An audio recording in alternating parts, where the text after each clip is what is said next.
Hello everyone, welcome back to the channel. I am Rinki Jain. Or as many of you already know about me, and if you don't know, then I am a stenographer. और मैं इस field में लगभग 1 से 1.5 साल मुझे हो चुका है।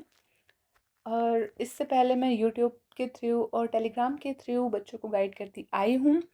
और इसी गाइडेंस के दौरान मुझे पता चला कि जो स्टेनो की कोचिंग है वो बहुत इजीली अवेलेबल नहीं है। उसका एक्सेस अवेलेबल नहीं है बच्चों को, ऑफलाइन या ऑनलाइन। अगर अवेलेबल भी है तो एक अच्छे टीचर उनको नहीं मिल पा रहे हैं जो उनको एक जेन्युइन गाइडेंस दे सकें, उनको उनके डाउट्स ले सकें। सो उसी प्रॉब्लम को मैंने सोचा मैं थोड़ा सॉल्व करती हूँ, हेल्प करती हूँ बच्चों की। तो इसलिए मैं ये कोर्स लेकर आ रही हूँ। इस कोर्स में हम सारे बेसिक्स करेंगे। हमारे स्टेनो के बेसिक्स करेंगे। स्टेनो क्या होती है, कैसे उसको करना है, उसमें अल्फ़ाबेट से लेकर उसके सेंटेंस बनाने से लेकर केसी करने तक हम सब करेंगे। ये इसमें हम इंग्लिश स्टेनो सीखने वाले हैं और ये पिटमैन पर बेस रहने वाली है। अगर आपको नहीं पता है पिटमैन क्या है तो उसके बारे में हम अभी आगे बात करेंगे। So for now just know that ये पिटमैन पर बेस्ड है ये जो हम करेंगे कोर्स। सो हम कोर्स को शुरू करते हैं। कोर्स के दौरान मैं आपको सब कुछ बताती जाऊंगी कैसे क्या है। आपको थोड़ा रफ आइडिया तो होगा ही। अगर आप ये कोर्स देख रहे हैं तो आपको एक रफ आइडिया तो होगा ही कि स्टेनो क्या है, क्यों है, हमें क्यों करनी है। अगर नहीं भी है तो धीरे धीरे आपको पता चल जाएगा। मैं आपको हर चीज़ से, हर पॉइंट से आपको वाकिफ़ करवा दूंगी। So don't worry. हम बिल्कुल ज़ीरो से शुरू करेंगे। ज़ीरो से आपको हीरो हम बना देंगे, डोंट वरी। तो अभी जो आपकी स्टेनो की जो मैं आपको बताते जाऊँ, जस्ट आपको उसको बिल्कुल ऑनेस्टली जिसको कहते हैं, क्योंकि मैं आपके सामने तो हूँ नहीं कि आपको डाँट सकूँ, आपकी प्रोग्रेस देख सकूँ। बट अगर आप मेरे साथ ऑनेस्ट रहेंगे और मेरी बात मानेंगे, जो मैं आपको होमवर्क दूँगी उसको टाइम टू टाइम करेंगे, तो आई गारंटी यू दैट कि आप एक अच्छी कमांड ले लेंगे स्टेनो में। और आपको लगेगा कि आपने ऑफलाइन ही सीखी है, पर आपको मुझे फॉलो करना होगा, मुझ पर ट्रस्ट करना होगा। मैं जो बताऊंगी थ्रू आउट द जर्नी उस प्रोसेस को फॉलो करना होगा। So let's get started. तो जैसे कि आप सब जानते हैं, जब आपने इंग्लिश को सीखा, जब आप छोटे बच्चे थे, आपने इंग्लिश को सीखा तो आपने सीखा ABCD। ओके, आपने ये सब सीखा। उसमें हमारे पास कॉन्सोनेंट्स थे, उसमें हमारे पास वोवेल्स थे। हमने इससे शुरुआत की थी, इसमें भी ऐसे ही होने वाला है। हम कॉन्सोनेंट सीखेंगे, फिर वोवेल्स सीखेंगे, फिर हम वर्ड्स को मिलाना सीखेंगे, फिर हम लाइन बनाना सीखेंगे, फिर लाइन से पैराग्राफ बनाना सीखेंगे। तो स्टेनोग्राफी भी ऐसे ही सीखनी है जैसे आपने छोटी क्लास में इंग्लिश सीखी थी या फिर हिंदी सीखी थी।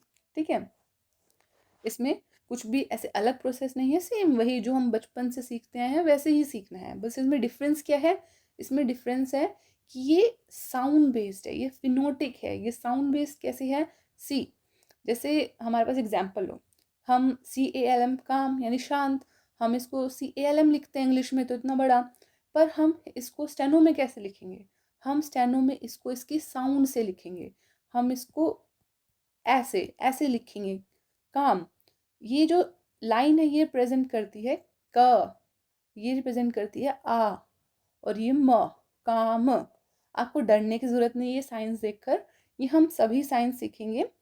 आप उसकी चिंता मत करो, अभी जो मैं समझा रही हूँ बस उसको समझो। तो हम इसको स्टेनो में लिखेंगे काम ऐसे। ठीक है, ये हमारे पास है टूम, तो हम इसको कैसे लिखेंगे? TOOM, टूम। ये T रिप्रेजेंट करता है, ये M, टूम, ये O, टूम। ठीक है, नी, हम इसको नी बोलते हैं, तो हम इसको स्टेनो में लिखेंगे। ये जो है ये न का साइन है, न का, न, और ये ई का साइन है, नी, तो ये बन गया नी। ऐसे ही डोर, डोर का लिखेंगे, ये डी का साइन है, ये आर का, और ये ओ का, तो ये बन गया डोर। ऐसे ही मील, म ई ल, मील। नेम, न ए म, नेम। देख रहे हो आप, इसमें हमें नहीं फर्क पड़ रहा कि ई भी है इसके अंदर। ओके, हमें नहीं फर्क पड़ रहा इसमें ए भी है। ठीक है, या हमें इसमें फर्क नहीं पड़ रहा कि इसमें के भी है, हमने के कहीं नहीं बनाया। हमने सिर्फ न बनाया और ई बनाया। तो जो स्टेनो है उसमें हम साउंड पर ध्यान देते हैं कि क्या साउंड आ रही है, और उस साउंड में जो भी कॉन्सोनेंट या वोवल आ रहा है हम सिर्फ उसको ही बनाते हैं। हमें स्पेलिंग से कोई लेना देना नहीं है। अगर इसकी स्पेलिंग TOM भी है तो है, ठीक है, पर हम उसमें स्टेनोग्राफी में सिर्फ TOM ही लिखेंगे क्योंकि हम उसको प्रोनाउंसिएट टूम करते हैं। उसी तरह नी में न और ई बनाएंगे सिर्फ। समझ गए इतना कि ये हमारी साउंड बेस्ड है। आई थिंक आपको क्लियर है। अभी हम साइन सीखेंगे आगे, तो आपको ये सभी साइन समझ में आ जाएंगे। एंड सेकेंड थिंग आप समझ गए होंगे कि हम स्टेनोग्राफी इस तरह से सिंबल रिप्रेजेंटेशन करते हैं, और ये सभी सिंबल्स हम अब आगे सीखने वाले हैं। तो जैसे हमारे पास इंग्लिश में 26 हमारे पास अल्फ़ाबेट्स होते हैं, उसी तरह हमारे पास स्टेनोग्राफी में कॉन्सोनेंट्स होते हैं। उन कॉन्सोनेंट्स को हम सीखेंगे। हम इसमें ABD से शुरू नहीं करेंगे, इसमें थोड़ा अलग रहने वाला है। इसमें जो आपको सबसे पहले लेटर सीखने हैं हम उनकी बात करते हैं।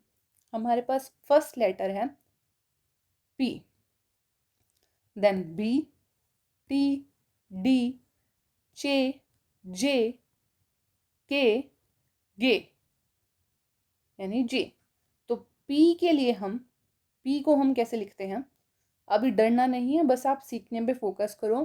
फिर मैं आपको बताऊंगी कैसे प्रैक्टिस करना है, आपको वैसे ही प्रैक्टिस करना है और आप सीख जाएंगे। कुछ भी डरने जैसा नहीं है, तो बस मुझे सुनते रहो ध्यान से और समझो कि ये कैसे बनने वाले हैं। तो जो P है उसको हम बनाएंगे ऐसे स्लैंटिंग, ऊपर से नीचे की तरफ, ऊपर से नीचे की तरफ, किसी और डायरेक्शन में नहीं बनाना, ऐसे नहीं बनाना, सिर्फ यहाँ से लेफ्ट टू राइट, ऊपर से नीचे की तरफ डायगनली। ये हमारा क्या है, P रिप्रेजेंट करता है। P as in rope, as in past, as in pay. Like बाद में हम सीखेंगे कि हम कैसे लिखेंगे पे को हम ऐसे लिखते हैं PA पे। रोप को लिखेंगे ROP रोप। ये रहा हमारा P, ठीक है। तो P आपने सीख लिया, ऊपर से नीचे स्लांटिंग, ऐसे सीधा नहीं, टेढ़ा।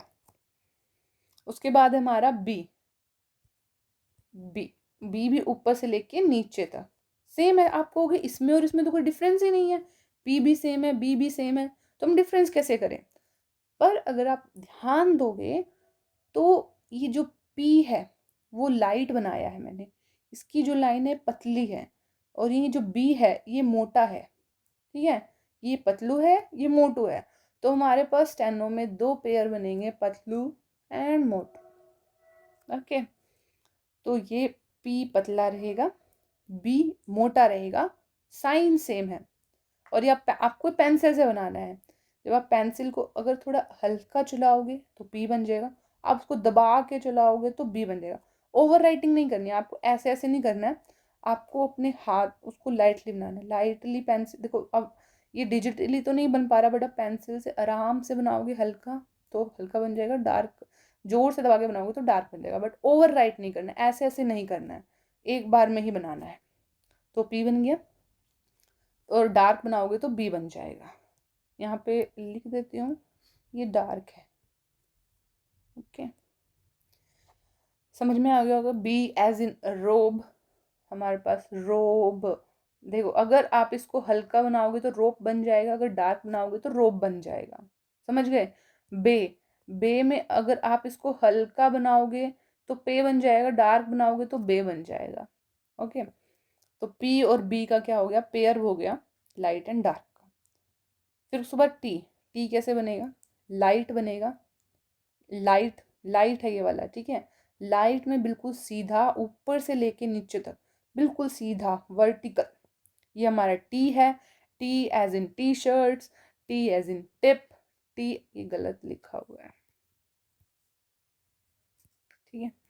टी एज इन फे फेट, फेट जैसे हम आगे सीखेंगे, ये फ है और ये हमारा टी, ये ए हो गया, ये हमारा टी बन गया, ठीक है, फेट।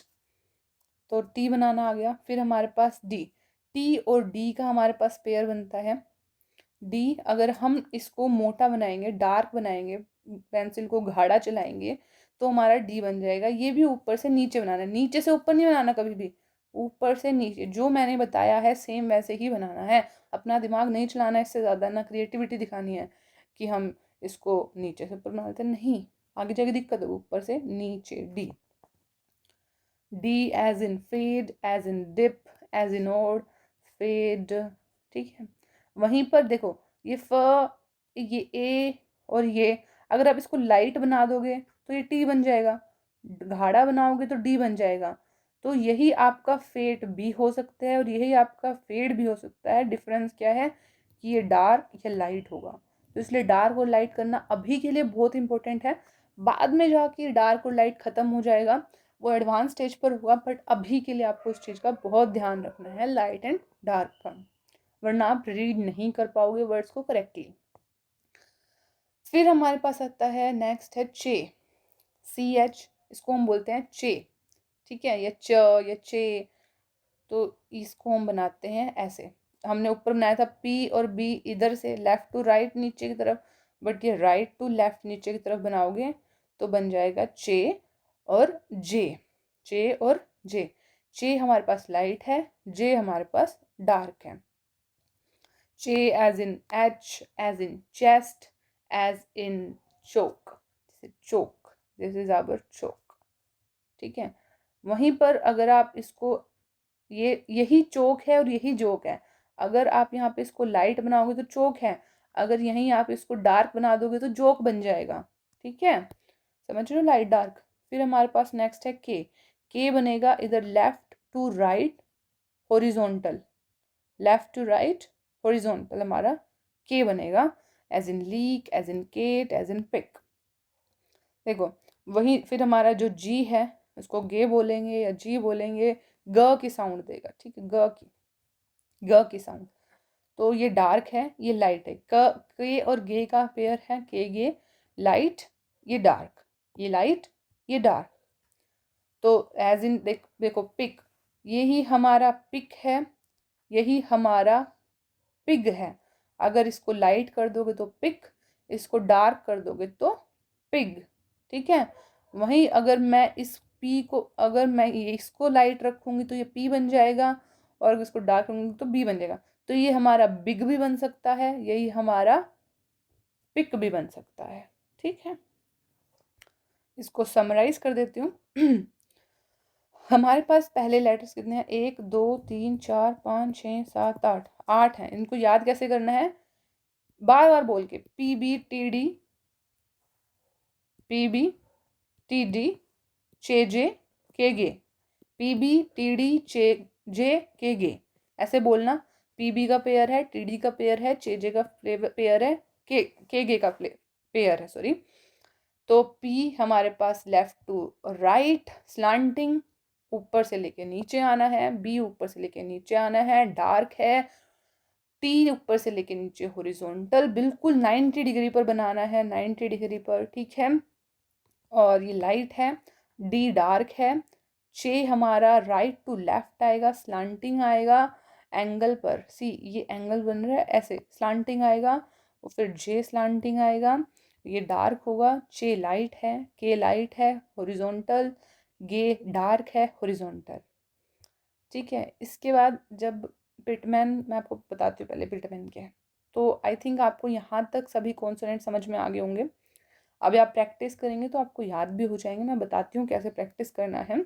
इससे पहले मैं आपको कुछ और आपको इंट्रोडक्शन देना चाहूँगी। सी ये हमारे पास होती है शॉर्ट हैंड नोटबुक। आप कुछ बच्चे प्रेफर करते हैं कि हम जो नॉर्मल हमारी नोटबुक होती है, रजिस्टर होता है, उस पर प्रैक्टिस कर लें। सी मैं मतलब रेकमेंड नहीं करूँगी, आप करना चाहो तो कर लो, but it is not recommended. तो मैं रिकमेंड करती हूँ कि आप हमेशा शुरू से ही अपनी शॉर्ट हैंड नोटबुक में ही प्रैक्टिस करो जितना हो सके, क्योंकि अल्टीमेटली हमने एग्ज़ाम इसी नोट पैड पर देना है। ये नोट पैड कुछ ऐसे दिखती है, मार्केट में इसका प्राइस 40 to 50 के अराउंड रहता है। तो इसमें वाइड, अगर आप रजिस्टर या नोटबुक भी यूज़ कर रहे हो तो मेक श्योर कि उसमें जो स्पेस है, ये जो स्पेस है ये थोड़ा वाइड हो, ओके। जितना जैसे शॉर्ट हैंड नोट पैड में वाइड स्पेस होता है, स्पेस वाइड हो एटलीस्ट, तो आप यूज़ कर लेना। इसको आप दोनों साइड से यूज़ करते हो सकते हो। पहले एक साइड से ख़त्म कर लो पूरी नोटबुक, फिर उसके पीछे से हम शुरू करते हैं उल्टा करके। ठीक है, ये हमारी शॉर्ट हैंड नोटबुक है, इसको हम यूज़ करते हैं। उसके बाद शॉर्ट हैंड के लिए आप स्टार्टिंग में पेन मत यूज़ करें, क्योंकि पेन से लाइट और डार्क करना बहुत ही मुश्किल है, तो आप पेंसिल का यूज़ करो। स्टेनो के लिए स्पेशल पेंसिल आती है, आपको नॉर्मली स्टोर पर मिल जाएगी, नहीं मिल रही तो आप ऑनलाइन मंगाओ, पर स्टेनो पेंसिल का यूज़ करो। ठीक है, और फिर मैं आपको पिटमैन बताती हूँ क्या है, अगर आपको नहीं पता है। पिटमैन हमारी एक छोटी सी आपको बुक आएगी, इसका साइज़ ज़्यादा बड़ा नहीं है, छोटी सी बुक है। ठीक है, नॉर्मली किसी भी आपको स्टोर पर मिल जाएगी, ऑनलाइन मिल जाएगी ये भी आपको। तो आपको ये परचेज़ करनी है, ये थ्रू आउट द जर्नी आपके साथ रहने वाली है। तो पिटमैन शॉर्ट हैंड ग्रीन वाली परचेज़ करना है। एक न्यू ईरा वाली भी आती है, उसको मत लेना, हम ये वाली रेफ़र कर रहे हैं, पिटमैन शॉर्ट हैंड, इसको परचेज़ कर लेना। 100 टू 150 के बीच में ये मिल जाती है, ज़्यादा कॉस्टली नहीं है, तो डोंट वरी, इसको परचेज़ कर लेना। उसके बाद पेन या पेंसिल आपको यूज़ करना है। मैंने बता दिया आपको कि इनिशियल स्टेज में आपको पेंसिल ही यूज़ करनी है, कोई भी पेन लेके मत बैठ जाना, फिर कहोगे कि हमसे रीडिंग नहीं हो रही है। तो पेंसिल लेके आना, ओके। और पेन हम लेटर स्टेज में हम पेन पर जा सकते हैं, बट वो बाद की बात है, अभी के लिए पेंसिल लेके आना। मैं बता दूंगी कब आप पेन पर स्विच कर सकते हो। ठीक है, अब जो हमने सीखा उस पर आते हैं कि उसको आपको प्रैक्टिस कैसे करना है। तो आपको जैसे फर्स्ट पेज है, उस पर लिखना है पी। ठीक है, फर्स्ट लेटर हमारा पी लिखना है। फिर उसके बाद उसको हमने एक लाइन में कम से कम 6-7 बार ही लिखना है, ऐसे ऐसे ऐसे ऐसे नहीं करना है, 6-7 बार बिल्कुल साफ सुथरा लिखना है, और लिखते हुए बोलना भी है P P P P P. हो सकता है ऐसे टेढ़ी लाइन से जाए, ऐसा बन जाए, ऐसा बने, पर बिल्कुल ऐसे कोशिश करो ऐसे ही बने। ठीक है, पी। ऐसे आपको प्रैक्टिस करना है पूरा पेज पी का, जब तक आपको बिल्कुल याद ना हो जाए कि यही पी है, बिल्कुल मेमोरी में फिट ना हो जाए। फिर सेम आपको बी के लिए करना है, फिर टी के लिए, डी के लिए, ऐसे पूरा प्रैक्टिस करके आना है आपको। तो आप इसकी प्रैक्टिस पर लग जाओ, जितना प्रैक्टिस करोगे उतने परफेक्ट हो जाओगे। सो आपको मिलते हैं फिर अब नेक्स्ट लेक्चर में, जब आप इसकी प्रैक्टिस करके आ जाएंगे और हम फिर डिक्टेशन करेंगे। ओके, सो हो जाओ शुरू। Bye bye.